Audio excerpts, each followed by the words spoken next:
Bonjour à tous. On sort de plusieurs jours d'hystérie nationale qui a traversé toute la classe politique française sur le carnaval de Marseille. Vous n'avez pas pu manquer ça. On va y revenir, on va dévoiler les petits secrets de cette affaire. Vous allez voir, c'est très concret, vous allez apprendre des choses, c'est parfois surprenant. Puis ça en dit long sur quels sont les arguments maintenant clairement anti-scientifiques, assumés, utilisés par les covidistes. Qu'est-ce qu'ils visent? Et où est l'opposition dans cette affaire?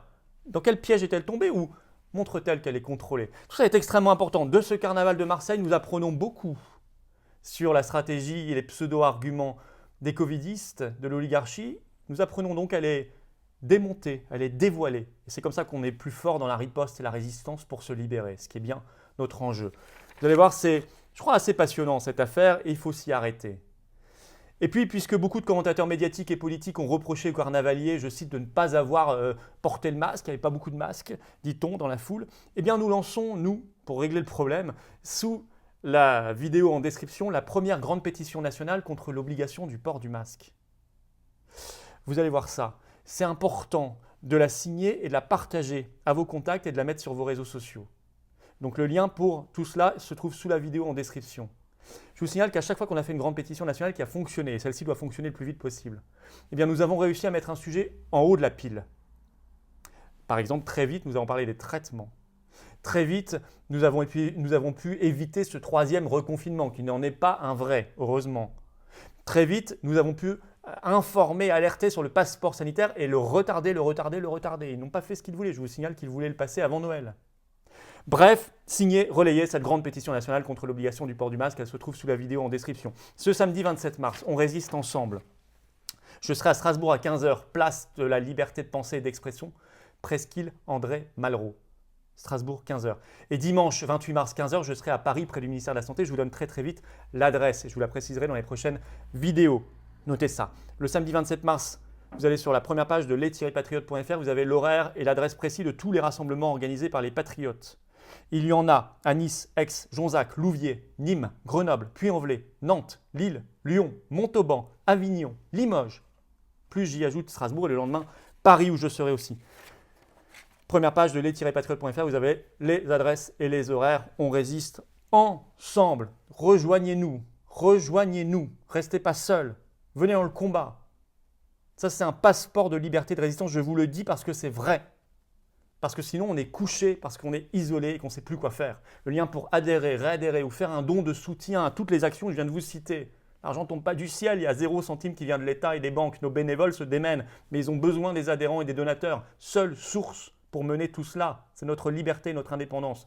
Et le lien pour adhérer, réadhérer ou faire un don de soutien aux patriotes se trouve donc sous la vidéo en description. Et tout ça est largement défiscalisé pour vous. Le lien est également en commentaire épinglé et en fin de vidéo, vous pourrez cliquer directement sur l'écran pour nous rejoindre. Bienvenue d'avance, patriotes. Bravo à ceux qui font un don de soutien à toutes ces actions. Alors je disais, 3 jours d'hystérie nationale et ce n'est peut-être pas terminé pour ce fameux carnaval de la Plaine à Marseille qui a eu lieu le dimanche 21 mars 2021. Selon la police, 6500 carnavaliers. Alors ça a été immédiatement l'hystérie nationale. J'étais un peu seul, même totalement seul. Vous avez peut-être vu sur les plateaux de télé pour faire entendre un autre son de cloche, y compris sur les réseaux sociaux. Mais alors immédiatement, le maire socialiste, Benoît Payan, le maire de Marseille, a tweeté le 22 mars que c'était une, je cite, profanation. Rien que ça. Je le cite encore. Ils détruisent les efforts collectifs pour endiguer le virus. Il a porté plainte après le carnaval. Il a parlé d'attitude égoïste. Vraiment, ils sont accablés. Mais c'est pareil, ça c'est les socialistes. Chez les Républicains, Renaud Muselier, président de la région PACA, a parlé d'une honte, point d'exclamation. Valérie Boyer, sénatrice Les Républicains, je cite, « Un attentat contre la santé des Marseillais. » Un attentat. Donc les carnavaliers étaient des terroristes. BFM TV, le 22 mars, a titré sur, je cite, « Un carnaval de la honte ». Stéphane Ravier, sénateur de Marseille, Rassemblement National, a dit sur CNews le 22 mars, je le cite, « Il aurait fallu empêcher que ce carnaval ait lieu ». Donc pareil au RN.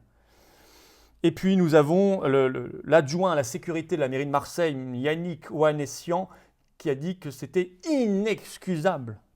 Quant au ministre de l'Intérieur, Darmanin, donc En Marche, il a annoncé le 23 mars qu'il y aurait des comparutions immédiates. Et effectivement, on apprend ce 25 mars qu'il y a déjà eu 4 condamnations, dont de la prison avec sursis et des travaux d'intérêt général. Attention, je ne parle pas des quelques casseurs à la fin qui ont lieu malheureusement après tout rassemblement aujourd'hui en France. Je ne les confonds pas avec les 6500 personnes selon la police, qui évidemment étaient très très très loin d'être des casseurs. Bon, parce que ça, je sais que l'amalgame est utilisé par les gens de mauvaise foi et les covidistes. Alors tout ça est largement surjoué, mais on va voir pourquoi.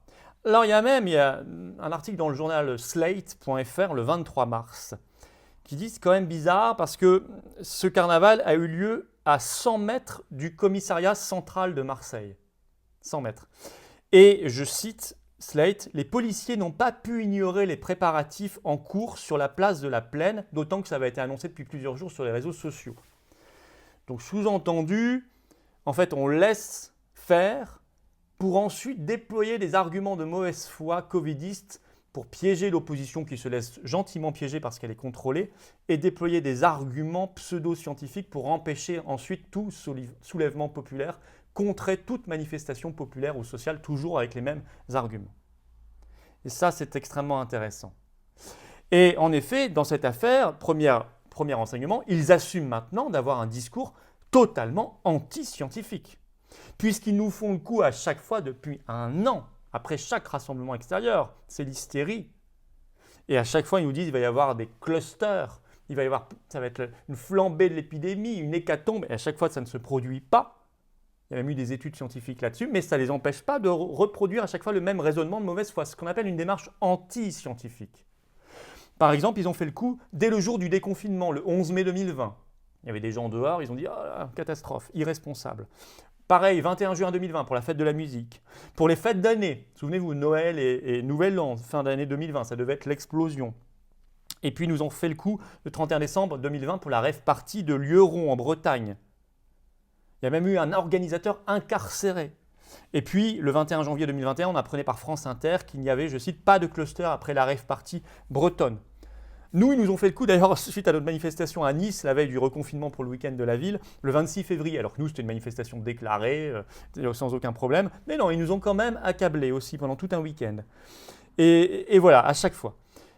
Alors, il y a 2 semaines, je vous avais fait une vidéo, ce qui est toujours sur cette chaîne, que vous pouvez aller voir, mais LCI aussi avait décrypté l'affaire. Il n'y a pas de contamination comme ça majeure à l'extérieur. Il n'y a jamais eu de cluster à l'extérieur dans l'histoire du coronavirus, ça n'existe pas. Il y a même eu une étude chinoise qui avait été menée du 4 au 11 février 2020 sur 7324 cas. Un seul de ces 7324 venait d'une contamination à l'extérieur. Et une étude japonaise avait démontré qu'il y avait plus de 19 fois plus de contamination à l'intérieur qu'à l'extérieur. Mais ça ne les empêche pas à chaque fois de reproduire les mêmes arguments de mauvaise foi. Pourquoi ? Parce qu'ils le savent, parce qu'ils savent que c'est politique. Et à travers en fait, cette hystérie nationale très surjouée autour de ce carnaval de Marseille, il y a une tentative de mise au pas pour l'avenir d'une domestication du peuple français et de tout mouvement de contestation, tout mouvement populaire ou sociaux. Vous savez, ça me fait penser à ce qu'avait déclaré la porte-parole du gouvernement espagnol, María Jesús Montero, qui avait été rapporté par le média ABC News le 23 mai 2020. Je cite cette phrase de la porte-parole du gouvernement espagnol. « Le droit de manifester ne peut pas être confondu avec le droit d'infecter. » Et ça, c'est une phrase clé. En fait, on va utiliser l'argument sanitaire, l'irresponsabilité, la criminalisation, la culpabilisation pour empêcher en fait toute manifestation, toute contestation dans la rue, toute contestation populaire. Et c'est ce qu'est exprimé déjà cette milice, et c'est ce qu'ils ont exprimé suite au carnaval de Marseille.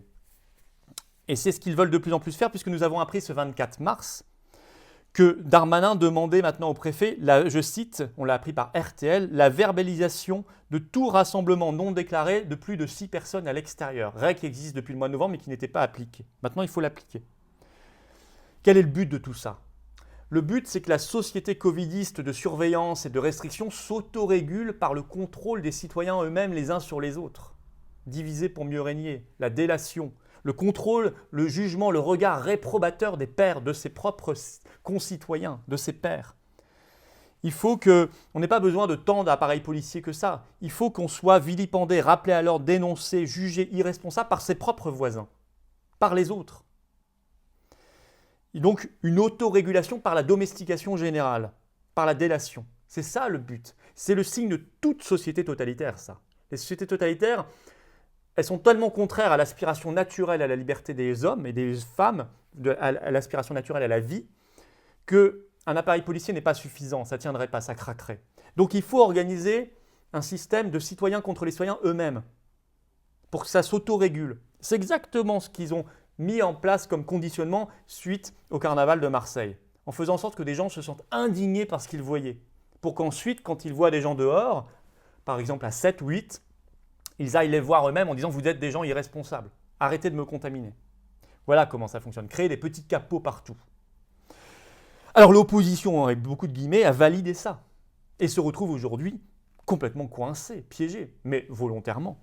Je vous ai cité les partis républicains, Rassemblement national, Parti socialiste, En Marche, qui n'est pas l'opposition, parti au pouvoir, mais qui pourrait l'être demain. Et mais on peut citer aussi Europe Écologie Les Verts, à travers Michel Rubirola, la Marseillaise, qui a dit, je la cite, « Aucune manifestation en plein air ne doit s'affranchir du strict respect des gestes barrières ». Ce qui fait que le journal La Dépêche, le 22 mars, a pu titrer ceci. Carnaval sauvage à Marseille, 2 points, contestation quasi générale chez les politiques. Non, pas aux patriotes, ça c'est vrai, pas aux patriotes. C'est ce qu'avait d'ailleurs relevé le journal Le Monde. Seul Florian Philippot, président des Patriotes, a déclaré que 3 petits points. Puis ils ont repris mon tweet sur le sujet. C'est ce qu'on appelle l'opposition contrôlée qui acceptera tout jusqu'au bout, qui donc sera demain incapable d'organiser le moindre soulèvement populaire. Et on voit bien que ça passera évidemment par là, par toutes les armes, le vote, le débat et le soulèvement populaire. Mais ce qu'il faut retenir, c'est que la vie et la liberté gagnent toujours et que ça craque de partout. Je vous ai fait une vidéo sur le fait que ça craquait dans plus de 50 pays du monde tout récemment, mais on l'a vu aussi en France. Nous, on le voit par nos rassemblements de plus en plus nombreux, il y a beaucoup de monde, je vous l'ai dit. On l'a vu à Annecy, il y a eu un grand rassemblement, plus de 1000 personnes le week-end dernier. En Ardèche aussi, on a appris ça au Vence, ce 20 mars, plus de 2000 personnes. Ça craque et c'est très bien, c'est la victoire de la vie et de la liberté. C'est pour ça qu'il faut signer la grande pétition nationale contre l'obligation du port du masque, la nouvelle, la toute première qui se trouve sous la vidéo en description, la signer, la relayer et puis nous rejoindre. Voilà, nous rejoindre. Le lien pour adhérer, réadhérer, faire un don de soutien, tout ça est largement défiscalisé pour vous, aux patriotes. Ce grand mouvement de libération nationale se trouve sous la vidéo en description. Le lien pour adhérer, réadhérer est également en commentaire épinglé et ici en cliquant directement sur l'écran. Bienvenue d'avance aux patriotes, bravo à ceux qui font un don de soutien à toutes ces actions. Et je vous le dis, la vie gagne, la liberté gagne et vive la France.